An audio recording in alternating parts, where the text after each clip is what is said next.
بسم اللہ الرحمن الرحیم. باب قوله لا يحل لكم ان ترثوا النساء کرہا الآیہ. تمہارے لیے حلال نہیں کہ تم عورتوں کے وارث ہو جاؤ زبردستی. زمانے جاہلیت میں عورتوں کی بھی میراث چلتی تھی. جیسے اس زمانے میں مال کی میراث چلتی ہے نا. کوئی شخص فوت ہوا تو جو مال چھوڑا تو اس مال کے مالک وارث ہو جاتے ہیں. تو زمانے جاہلیت میں ایسا تھا کہ کوئی شخص اپنی بیوی چھوڑ جاتا تو وہ بیوی بھی ترکہ ہوتی. اس بیوی کا بھی وارثوں میں کوئی حقدار ہو جاتا تھا, کوئی مالک ہو جاتا تھا. اب اس کی مرضی, چاہے اس کے ساتھ شادی کر کے اپنے ساتھ رکھے, چاہے اس کی شادی دوسرے کے ساتھ کر دے, اور وہ چاہے تو شادی نہ کرے, اپنے گھر میں نوکرانے کی طرح سے رکھے. اس عورت کی اپنی کوئی مرضی نہیں ہوتی تھی کہ وہ کچھ کر سکے. وہ عورت اپنا نکاح دوسرے سے کرنا چاہے نہیں کر سکتی تھی. اولیاء کا اتنا دباؤ ہوتا تھا, وہ نکاح نہیں کر سکتی تھی. کوئی ولی خود ان کو ہتھیا لیتا تھا کہ وہ اس کا مالک بن گیا, وہ اس کا وارث ہے, یا چاہتا تو دوسرے سے نکاح کر دیتا, اور یا چاہتا تو ایسے ہی چھوڑ دیتا, اپنی زندگی ایسی گزرتی. یہ تھا. تو اس آیت کریمہ میں اسی سے ممانعت کر دی گئی. لا یحل لکم ان ترثوا النساء کرہا, تمہارے لیے حلال نہیں ہے کہ تم عورتوں کے وارث ہو جاؤ زبردستی. ابن عباس سے مذکور ہے لا تعضلوہن لا تقہروہن لا تعضلوہن. اچھا, یہ تو یہاں بھی آیا ہی نہیں, آگے آ رہا ہے.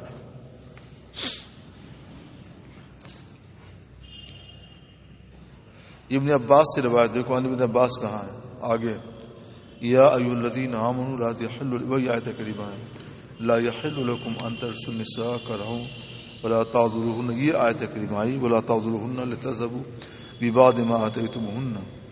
فرماتے ہیں حضرت ابن عباس رضی اللہ تعالیٰ عنہ کہ کیا ہے, کانا ہے, کانو ہے. کانو لوگوں کا حال یہ تھا, یعنی دستور ہی چل رہا تھا زمانے جاہلیت کا, کہ اذا مات الرجل, جب کوئی آدمی فوت ہو جاتا تو کانا اولیاؤہ احق بامرأتہ, تو اس کے وارث, اس کے اولیاء یعنی اس کے ورثہ اس کی بیوی کے حقدار ہو جاتے.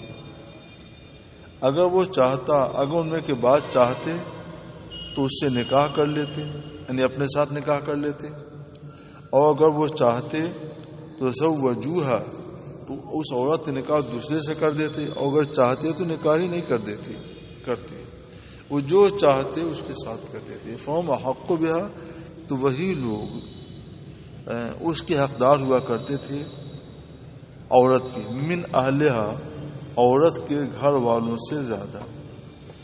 عورت کے گھر والوں سے مراد عورت کے میکے والے, عورت کے لڑکے, ان سے زیادہ حقدار وہ لوگ جو چاہیں سو کریں. فنزلت حاضر آیت فی ذالک, تو آیت کریمہ اسی کے بارے میں نازل کہ ایسا نہ کرو.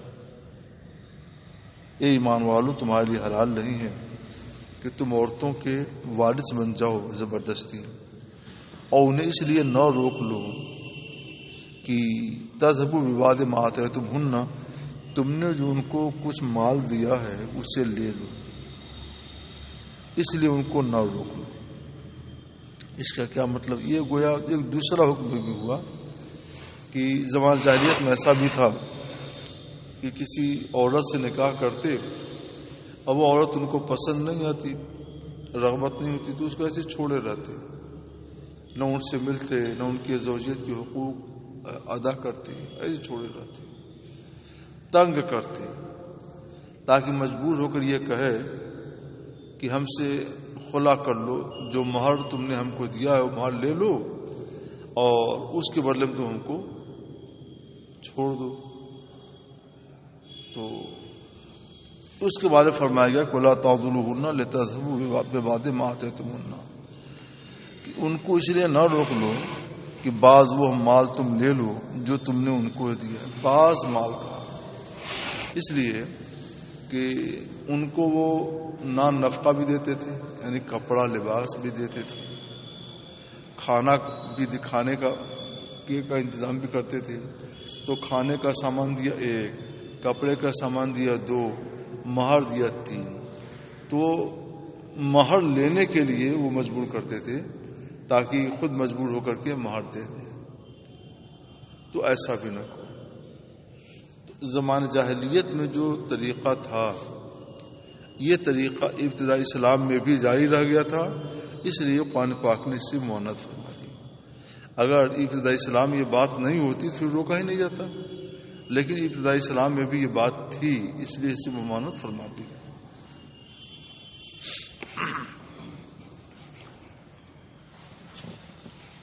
باب وَلِكُلٍّ جَعَلْنَا مَوَالِيَ مِمَّا تَرَكَ الْوَالِدَانِ وَالْأَقْرَبُونَ، اور ہر ایک کی موالی بمانا، یہ مولا کی جمع ہے، یہاں موالی بمانا وارث کے ہیں۔ موالیہ ورثہ، اور ہم نے ہر ایک کے لیے وارث بنا دیے۔ پہلے میراث کا قانون نہیں تھا، پھر بعد میں اللہ تعالیٰ نے مقرر کر دیا کہ فلاں کا وارث فلاں، فلاں کا وارث فلاں، فلاں کا وارث فلاں۔ تو جب میراث کا قانون جاری نہیں ہوا تھا، نافذ نہیں ہوا تھا، تو اس میں آزادی تھی کہ جو جس کا چاہے وارث بن جائے۔ یہ عورتوں میں بھی یہی مسئلہ تھا کہ عورتوں کا جو چاہتا تھا وارث بن جاتا تھا، کیونکہ میراث کوئی قانون نہیں تھا۔ لیکن جب میراث کا قانون بن گیا اور اللہ تعالیٰ نے ہر شخص کو دوسرے کا وارث بنا دیا اور یہ بھی بتا دیا کہ فلاں کے مال میں فلاں کا اتنا حصہ ہے، سب بتا دیا، تو اس کے بعد اس کا اعلان بھی اللہ نے فرما دیا وَلِكُلٍّ جَعَلْنَا مَوَالِيَ مِمَّا تَرَكَ الْوَالِدَانِ، اور ہم نے ہر ایک کے لیے وارث بنا دیے اس مال میں جو ماں باپ چھوڑیں اور قرابت دار چھوڑیں۔ ٹھیک ہے نا؟ تو ماں باپ کے ترکے میں بھی اولاد کا حق ہے، اور اقربون قرابت دار، باقی جتنے قرابت دار ہیں جن کے مال میں میراث جاری ہوتی ہے تو ان کو اللہ تعالیٰ نے الاقربون کہہ کر بیان کر دیا۔ اب یہ الاقربون کون ہے؟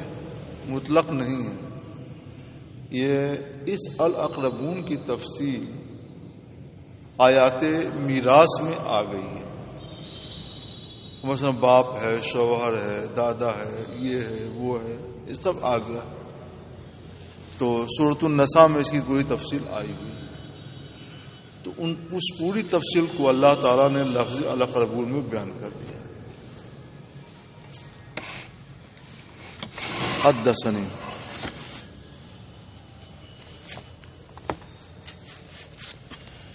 سعید بن جبیر سے روایت ہے ابن عباس سے وَلِكُلٍّ جَعَلْنَا مَوَالِيَ، اور ہم نے ہر ایک کے لیے وارث بنائے۔ دیکھو یہاں موالیہ کے بعد ہے ورثہ بنائے، وَالَّذِينَ عَقَدَتْ أَيْمَانُكُمْ، اور وہ لوگ جن سے تم نے معاہدہ کیا، تو ان کو بھی وارث بنایا، اور ان کو بھی ہر ایک کے لیے ہم نے وارث بنائے اور ان کو بھی وارث بنایا جن سے تمہارا معاہدہ ہے۔ تو الذین عقدت ایمانکم، یہ کون لوگ ہیں اور یہ آیت کریمہ کب نازل ہوئی؟ تو دونوں کو سنو۔ فرماتے ہیں امام بخاری رحمۃ اللہ علیہ، کان المہاجرون لما قدموا المدینہ، مہاجرین جب مدینہ منورہ آئے تو یرث المہاجری الانصاریہ، تو مہاجر انصاری کا وارث ہوتا تھا، ذو رحم وارث نہیں ہوتا تھا۔ ذو رحم کا بیان آپ لوگوں نے سراجی میں پڑھا ہوگا، جو باب و ذوی الارحام میں اس کا بیان آتا ہے۔ ذوی الارحام و ذو الرحم کی جمع ہے. یہ بھی وارث ہیں لیکن ان کی 4 قسمیں. یہ بھی وارث ہوتے ہیں لیکن یہ بہت بعد میں. پہلے اصحاب فروض وارث ہوتے ہیں، پھر اسباب وارث ہوتے ہیں، پھر مثلا یرد علیہ وارث ہوتے ہیں. الی آخری ہوتے ہوتے ہوتے ہوتے ایک وقت ایسا آتا ہے کہ ذوی الارحام بھی وارث ہو جاتے ہیں. ٹھیک ہے نا. تو لیکن جب میراث کا یہ قانون جاری نہیں ہوا تھا اور مدینہ منورہ سے لوگ اپنا گھر بار داماد دولت سب کچھ چھوڑ چھاڑ کر کے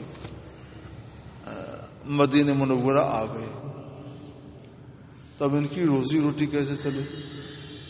تو اللہ تعالیٰ نے عقد مواخات قائم کیا، بھائی بھائی کا رشتہ،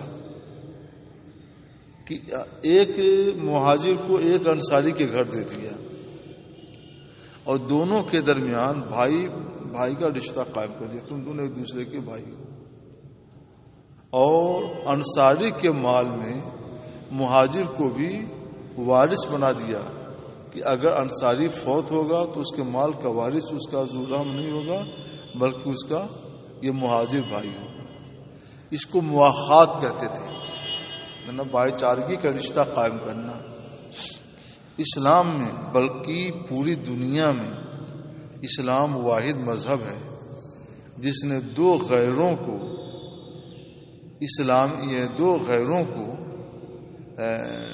بھائی بھائی کے رشتے میں جکڑ دیا تھا.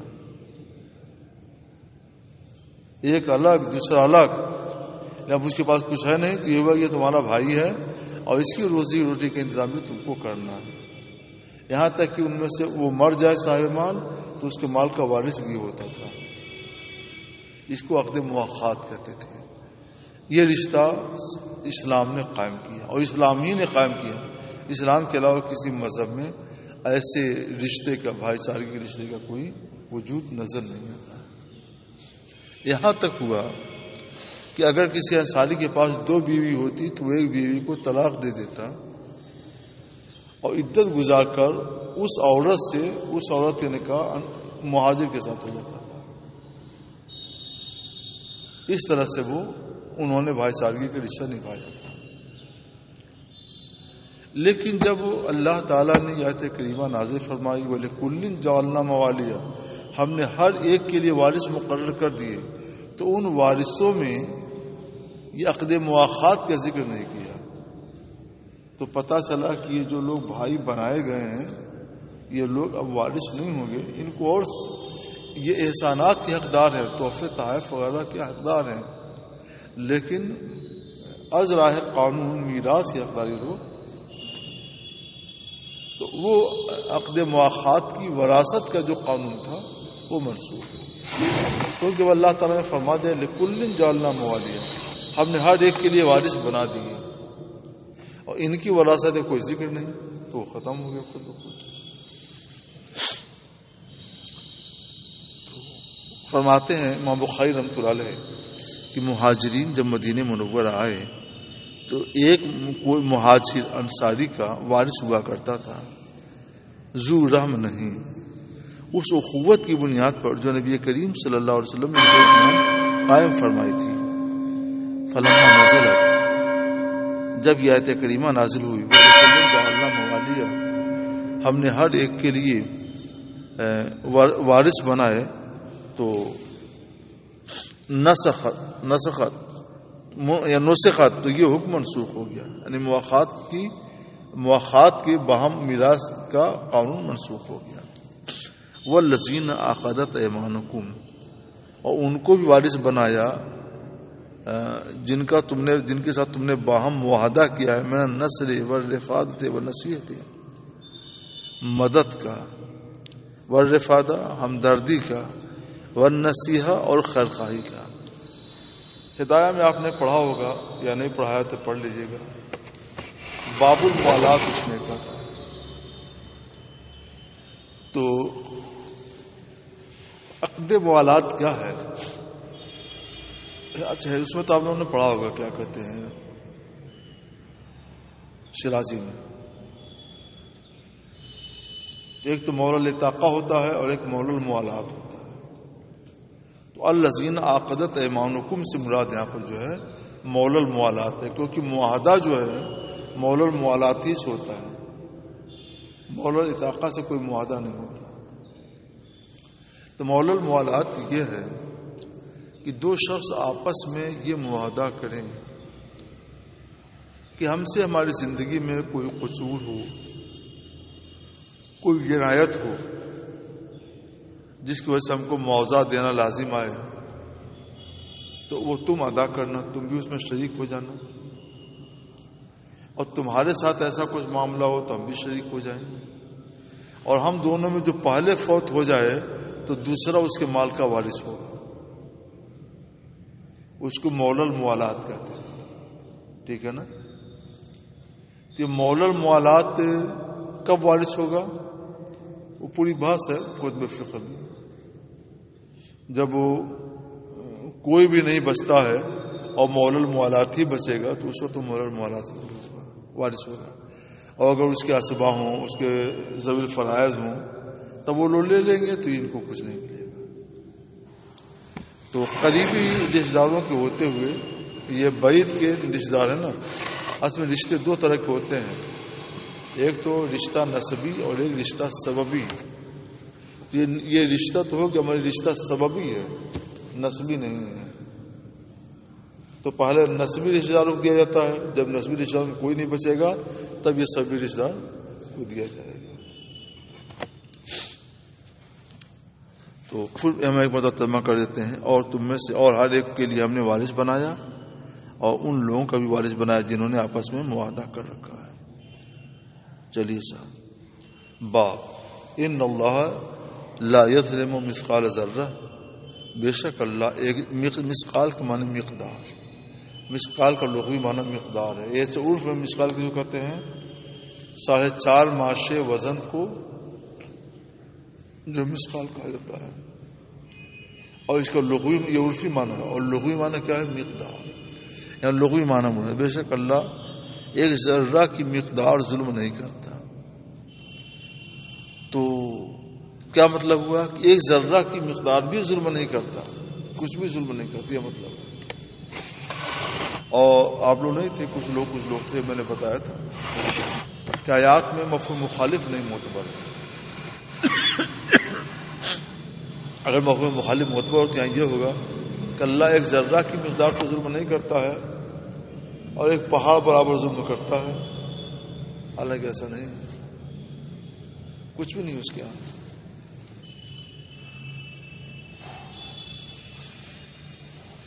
ابو سعید خدری سے روایت ہے، یہ حدیث آپ لوگ پڑھی ہوئی ہے، لیکن ہم اس کے الفاظ پڑھتے چلتے ہیں، کہیں کوئی نئی بات آئے گی تو ہم بتائیں گے۔ اس میں یہ بتا دیا ہے، بتائیں گے کہ صحابہ نے پوچھا کہ یا رسول اللہ، کیا ہم لوگ قیامت دن اللہ تعالیٰ کیا دیدار کریں گے؟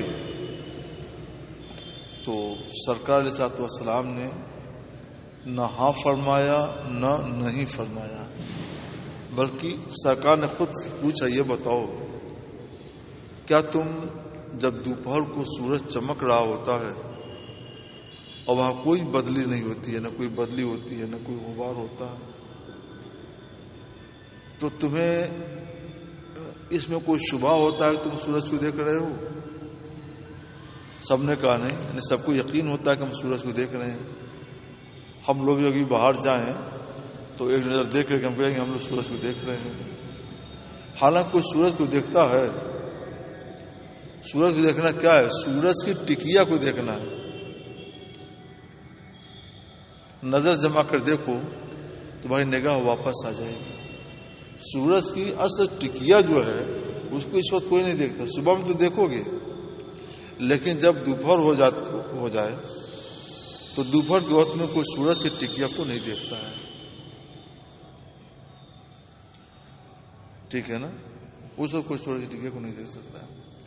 اس کے باوجود ہر ایک یقین کے ساتھ کہتا ہے کہ میں نے سورج کو دیکھا ہے نا۔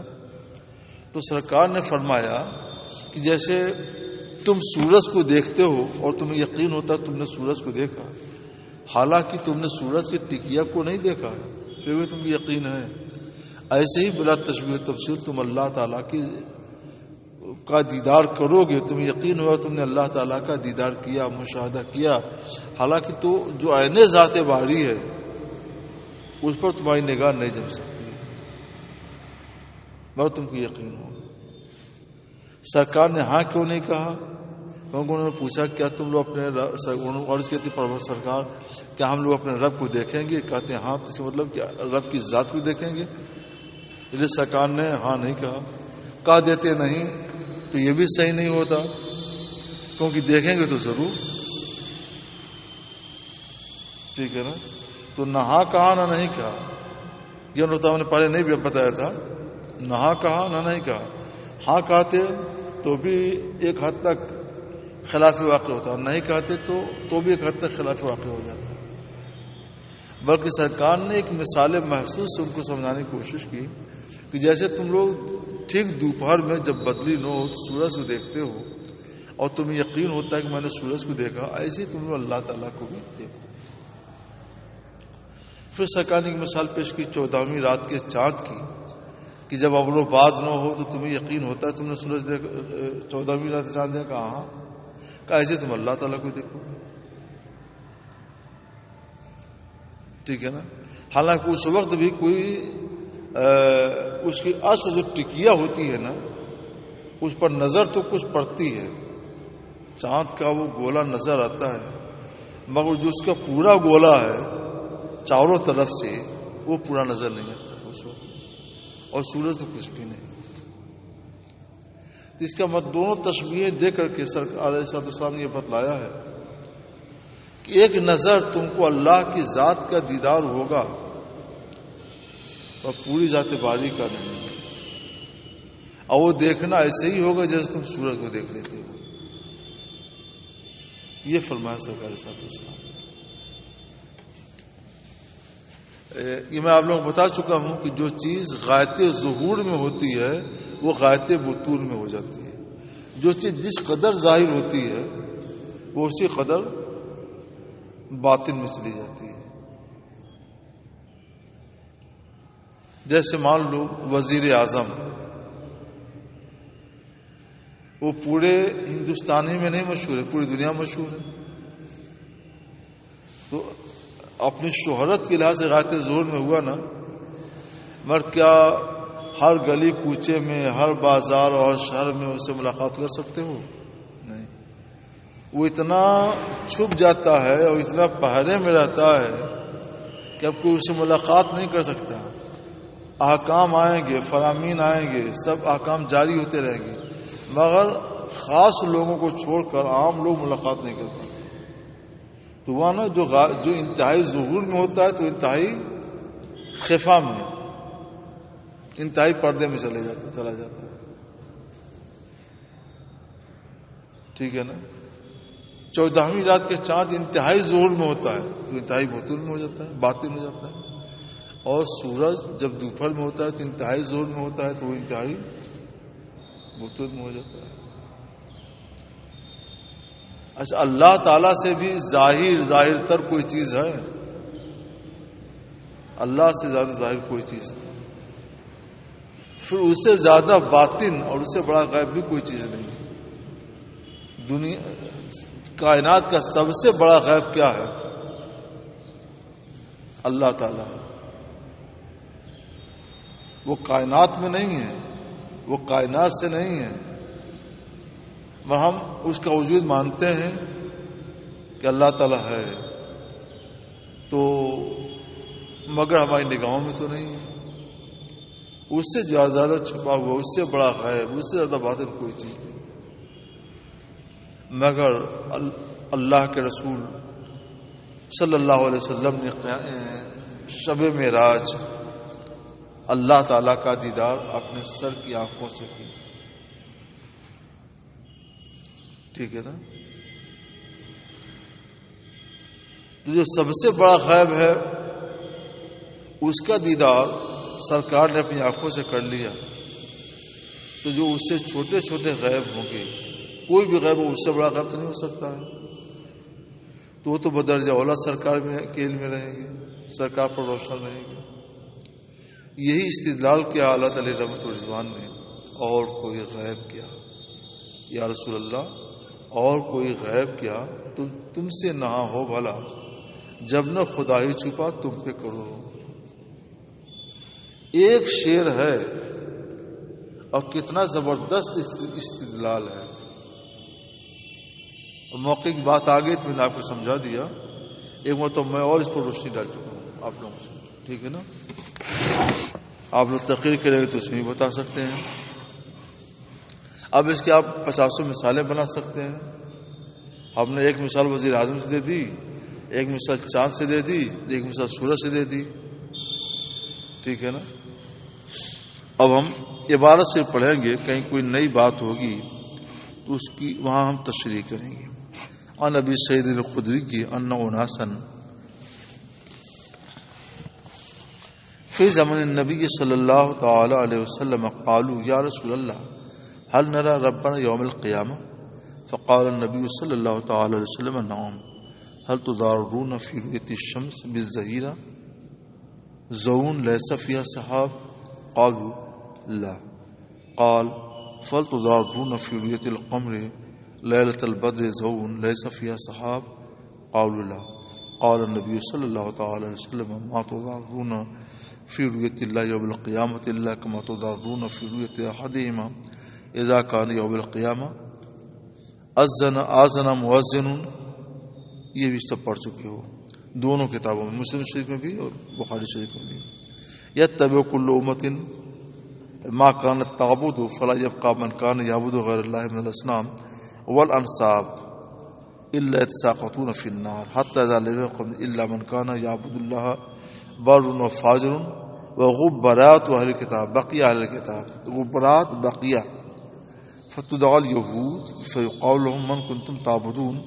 قالوا كنا نعبد وزير بن الله فيقال لهم كسبتم ما اتخذ الله من صاحبة ولا ولد فماذا تبغون؟ قالوا اتشنا ربنا فاسقنا فيشار على تردون فيحشرون الى النار كأنها سراب يهتم بعضها بعضا فيتساقطون في النار ثم يدعى النصارى فيقال لهم من كنتم تعبدون؟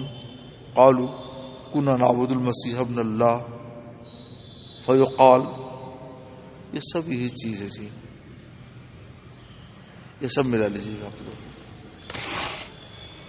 باپ کوئی نئی چیز نہیں، سارے الفاظ وہی ہیں، بس اس سے پہلے اتنا ہے غبرو اہل کتاب کی جگہ پہ غبراتو اہل کتاب ہے، جمع سے آ گیا، اور باقی سارے الفاظ وہی ہیں جو آپ لوگ بار بار پڑھ چکے ہیں۔ پھر بھی اگر کوئی چیز آپ بھول گئے ہوں تو ہم سے پوچھ لیجیے گا۔ اور یہ میں نے پہلے بتا دیا کہ فاتحم رب العالمین فی ادنا صورت من التی رہو فیہا، اللہ تعالیٰ ادنا سمان اقرب، اللہ تعالیٰ ان کے سامنے آئے گا، یعنی ظاہر ہوگا اس سے قریب تر صفت میں جس میں انہوں نے اللہ کو دیکھا ہوگا۔ صورت تجربہ صورت سے نہیں کیا جائے گا اللہ کے لیے، کیونکہ اللہ تعالیٰ صورت سے پاک ہے، تو صورت و ترجمہ اللہ کے لیے کیا کیا جائے گا؟ صفات۔ یہ ہمیشہ یاد رکھیے گا ہم لوگ، اگر امتحان ہوتا ہے اس کا ممتحن پوچھے تو بتائیے کہ ترجمہ صورت کا ترجمہ صفت ہے، اور صورت جو صفت کے معنی میں آتا بھی ہے۔ تو جیسے ہم کہتے ہیں صورت مسئولہ میں اس کا حکم یہ ہے، تو وہاں کوئی صورت تو نہیں ہے، کوئی فوٹو ہو، کوئی شکل ہو، صفت ہے، مسئلے کی صفت بتائی جاتی ہے تو معنی میں ہوتا ہے صفت مسئولہ میں اس کا حکم یہ ہے، ٹھیک ہے نا؟ فتح میں جو آتا ہے صورت مسئولہ کا حکم یہ ہے، تو مطلب کیا ہوتا ہے؟ صفت مسئولہ کا حکم یہ ہے، کیونکہ وہاں کوئی صورت، کوئی فوٹو، کوئی شکل نہیں ہوتی، صفت کے معنی میں ہوتا ہے۔ اکبر وارثی نے جو کتاب لکھی ہے میلاد اکبر، یہ میں بتا دوں آپ لوگوں کو، اس میں یہ گڑبڑی ہے، اس میں یہ ہے کہ دیکھا جاؤ بندوں کو صورت خدا کی، اٹھو تاکہ تعظیم محبوب رب ہو، یہ سب ہے نا، تو اس میں یہ ہے کہ دیکھا جاؤ بندوں کو صورت خدا کی۔ اعلیٰ علیہ رحمہ پاس انہوں نے پیش کیا تھا اصلاح کے لیے، تو بہت کچھ اصلاحات کی تھیں اعلیٰ نے، ان میں سے ایک اصلاح یہ بھی تھی کہ صورت کو صفت سے بدل دیا تھا، دیکھا جاؤ بندوں کو صورت خدا کی نہیں، صفت خدا کی، اس میں شعر میں تھوڑی ترمیم کر دی تھی۔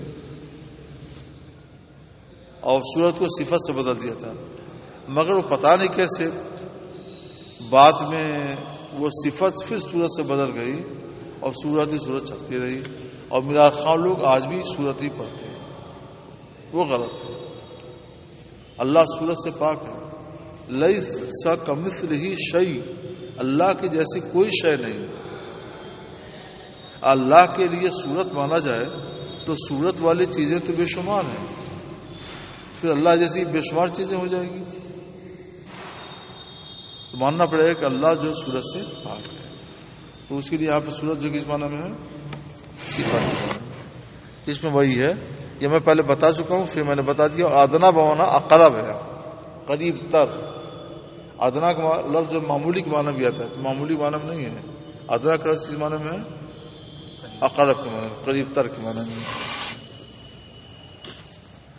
باب فکیف اذا جئنا من کل امۃ بشہید وجئنا بک علی ہؤلاء شہیدا۔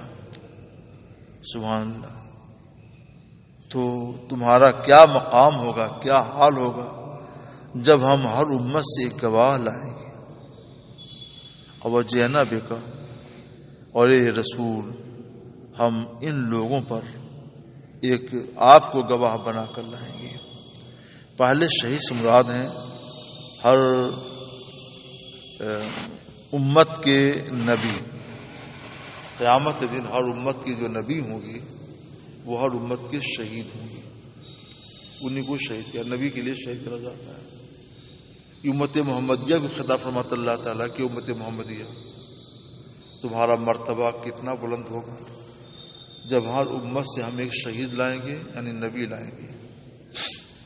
وہ لوگ کہیں گے کہ ہم نے ان کو ڈرایا، یہ کیا، تو اللہ تعالیٰ پوچھے گا تمہارے پاس کوئی گواہ ہے؟ تو تمہارے رسول گواہی دیں گے۔ فجئنا بک علی ہؤلاء شہیدا، تو محبوب ہم آپ کو ان کے اوپر گواہ مقرر کر دیں گے، وہ گواہی دیں گے، اور آپ کی گواہی سارے لوگوں کے اوپر، سارے اولین و آخرین کے اوپر حجت مانی جائے گی۔ اس سے اندازہ لگاؤ کہ تمہارا رتبہ کتنا اونچا ہوگا۔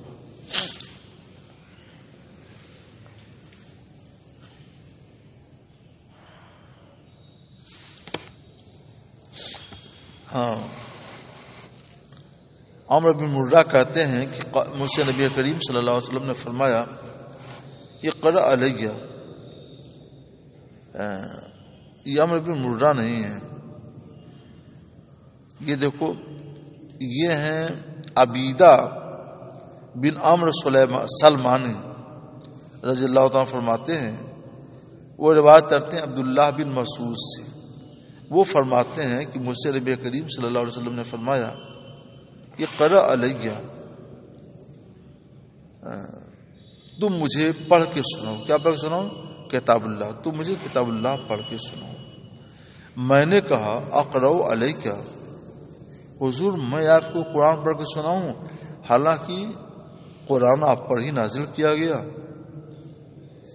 تو فرمایا فإنی أحب أن أسمعه من غیری، مجھے یہ محبوب ہے کہ میں اسے دوسرے سے سنوں، یعنی مجھے یہ پسند ہے دوسرے سے قرآن پاک پڑھوا کر سنوں۔ تو میں نے حضور کو سورہ نساء پڑھ کر سنائی، حتیٰ بلغت، یہاں تک کہ میں اس آیت کریمہ تک پہنچ گیا، فکیف اذا جئنا من کل امۃ بشہید وجئنا بک علی ہؤلاء شہیدا۔ تو کیا حال ہوگا اس وقت جب ہم ہر امت سے ایک گواہ لائیں گے اور یہ محبوب ان سب پر تم کو گواہ کریں گے۔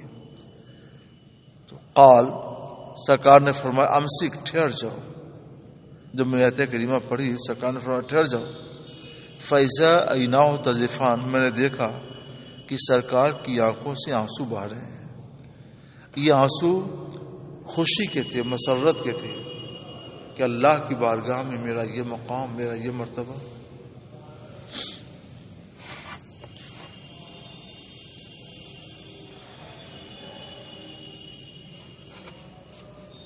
اس کے بعد جو ہے آیت تیمم آ رہی ہے۔ باب ان کنتم مرضی او علی سفر او جاء احد منکم الغائط او لامستم النساء فإن لم تجدوا ماء فتیمموا صعیدا طیبا۔ آیت تیمم پوری ہے۔ یہ پوری آیت تیمم کا نزول کب ہوا ہے پورا واقعہ آپ لوگ ششمہ اول میں پڑھ چکے ہیں، اور یہ آیت کریمہ ابھی جلدی سورہ بقرہ میں بھی گزری ہے، اس میں گفتگو کر چکا ہوں۔ وہی چیز یہاں بہت ہی اختصار کے ساتھ امام بخاری رحمۃ اللہ علیہ نے بیان کر دی ہے، اس کو ملا لیجیے گا۔ باب قولی اولی الامر منکم، اور یہ آیت کریمہ یوں ہے اطیعوا اللہ و اطیعوا الرسول و اولی الامر منکم، اطاعت کرو اللہ کی اور اطاعت کرو رسول کی اور اپنے اولو الامر کی۔ تو اولو الامر سے مراد کون ہے؟ ذوی الامر، حکم والے۔ حکم والے یہ بادشاہ بھی ہو سکتے ہیں، عمرا بھی ہو سکتے ہیں، علماء بھی ہو سکتے ہیں، سپہ سالار بھی ہو سکتے ہیں، یہ سب حکم والے ہیں، سب حکمراں ہیں۔ جو بھی حکمراں ہیں یعنی حکم جس کا حکم چلتا ہے تو وہ سب یہاں مراد ہیں۔ حضرت سیدنا ابن عباس رضی اللہ تعالیٰ عنہ سے مروی ہے اولی الامر کے بارے میں، اولی الامر علماء فقہا، یہ علماء و فقہا ہیں، کیونکہ حکام جو ہے اپنا حکم جاری کرتے ہیں عوام پر، اور حکام پر بھی جس کا حکم جاری ہوتا ہے وہ علماء اور فقہا ہیں، وہ سب کے اوپر اپنا حکم جاری کرتے ہیں، ان سے کوئی بس نہیں پاتا۔ یہاں اس کے شان نزول بتا رہے ہیں، آتا ہے کہ نزلت یہ آیت کریمہ عبداللہ بن حذیفہ بن قیس بن عدی کے بارے میں نازل ہوئی، جب ان کو نبی کریم صلی اللہ تعالی علیہ وسلم نے ایک سریہ میں بھیجا تھا، تو اس موقع سے آیت کریمہ نازل ہوئی۔ چلیے آج میں یہیں رہنے دیتا ہوں، ابھی تو وقت ہے، 10 منٹ ہے ہو جائے گا انشاءاللہ۔ ایک اہم مسئلہ آ رہا ہے، چلو سن لو۔ فلا وربک لا یؤمنون حتی یحکموک فیما شجر بینہم، فلا میں لا زائدہ ہے، اے محبوب تیرے رب کی قسم یہ لوگ مومن نہیں ہوں گے جب تک کہ تجھے حکم نہ مان لیں ان امور میں جس میں ان کے درمیان اختلاف ہو۔ آپس کے اختلافی امور میں جب تک یہ آپ کو حکم نہ مان لیں کہ آپ جو فیصلہ کریں اس فیصلے پر راضی ہو جائیں، اس وقت تک تیرے رب کی قسم یہ لوگ مومن نہیں ہوں گے۔ یہ آیت کریمہ کب نازل ہوئی؟ اب اس کو سنیے۔ حضرت عروہ سے روایت فرماتے ہیں خاصم زبیر بن عوام رضی اللہ تعالیٰ عنہ یہ سرکار کے رشتے میں ہوتے تھے۔ انہوں نے خاصم زبیر رجل من الانصار، انہوں نے ایک انصاری کے تعلق سے مقدمہ پیش کیا سرکار کی بارگاہ میں، اور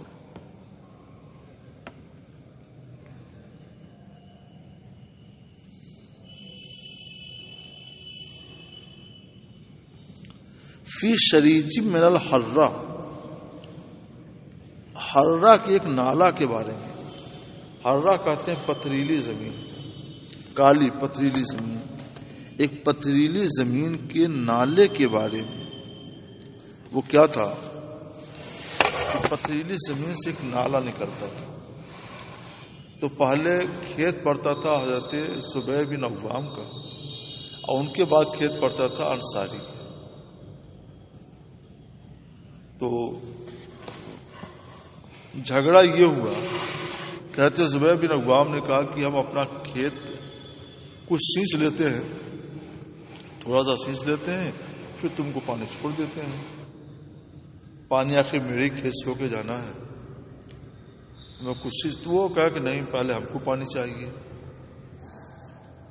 اور یہ کہتے تھے نہیں ہم اپنا سینچ لیتے ہیں، سینچنے کے بعد جو ہے تم کو چھوڑ دیتے ہیں۔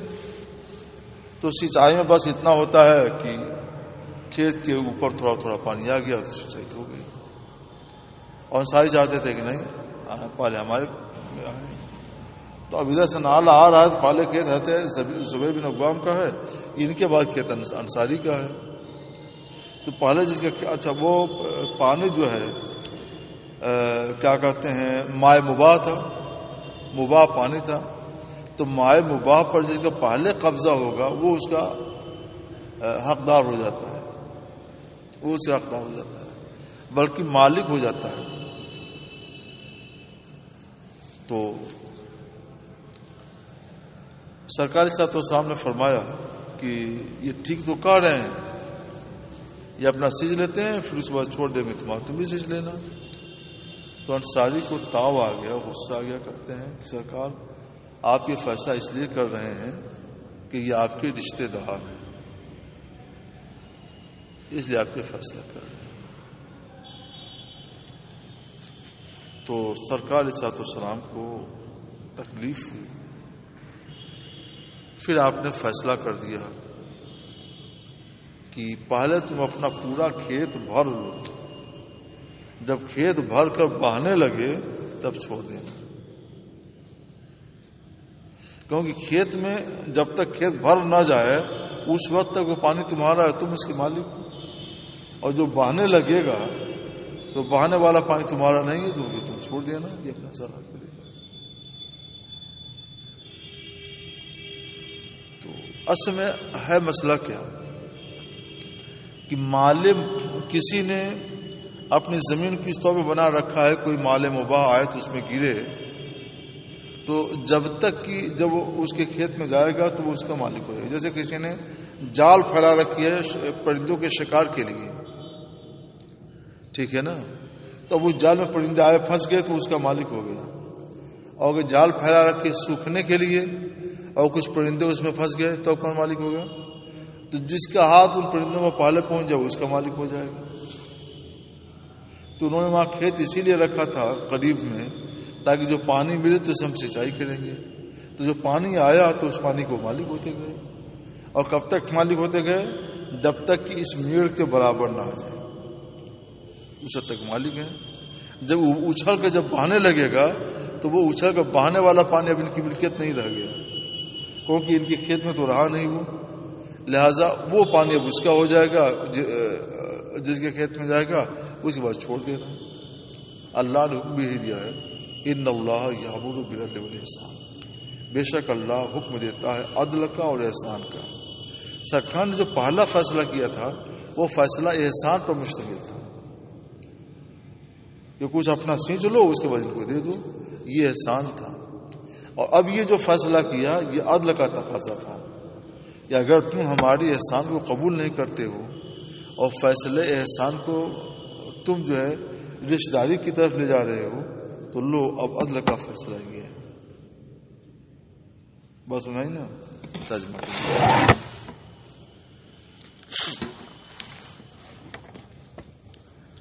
حضرت زبیر بن عوام نے ایک انصاری کے تعلق سے مقدمہ قائم کر دیا بارگاہ نبوت میں ایک پتھریلی زمین کے نالے کے بارے میں۔ تو نبی کریم صلی اللہ علیہ وسلم نے فرمایا اے زبیر سیراب کر لو، یعنی سینچائی کر لو، اب اس کے بعد پانی اپنے پڑوسی کے لیے چھوڑ دینا۔ تو انصاری نے کہا یا رسول اللہ لأن کانا ابن امت کا، یہ فیصلہ آپ نے اس لیے کیا کہ وہ آپ کے پھوپھی کے لڑکے ہیں۔ تو فتح ہوا نہ وجود، سرکار کا چہرہ متغیر ہو گیا، پھر فرمانے لگے اے زبیر تم سیراب کرو، ثم احبس الماء، پھر پانی کو روک لینا، حتی یرجع، تم پھر پانی کو روکے رہو یہاں تک کہ دیوار تک پانی پہنچ جائے، جب دیوار تک لبالب پہنچ جائے ثم ارسل الماء، پھر پانی اپنے پڑوسی کے لیے چھوڑ دینا۔ یہاں نبی کریم صلی اللہ تعالی وسلم نے زبیر کو استوا پورا حق دے دیا صریح حکم کے ذریعے۔ ہی نہ حفظہ الانصاری، حفظہ من غضبہ، جس وقت کے انصاری کو اس پر غصہ آیا۔ سرکار نے پہلے دونوں کو مشورہ دیا تھا اس چیز کے جس میں شریک گنجائش تھی، یعنی وہ فیصلہ احسان کا فیصلہ تھا۔ قال زبیر رضی اللہ تعالیٰ کہتے ہیں کہ میں نہیں گمان کرتا ان آیات کو مگر یہ اسی بارے میں نازل ہوئی ہیں، فلا وربک لا یؤمنون حتی یحکموک فیما شجر بینہم۔ اگر انصاری کے بارے میں ہو تو لا یؤمنون کا معنی لا یؤمنون کاملاً ہوگا، لا یؤمنون کاملاً ہوگا، اور اگر منافق کے اور اس کے اور شاہ نزول بھی ہیں تو وہاں لا یؤمنون جو ہے اپنے حقیقی مفہوم پر ہوگا، یعنی لا یؤمنون اصلا بالکل ہی مومن نہیں ہوگی۔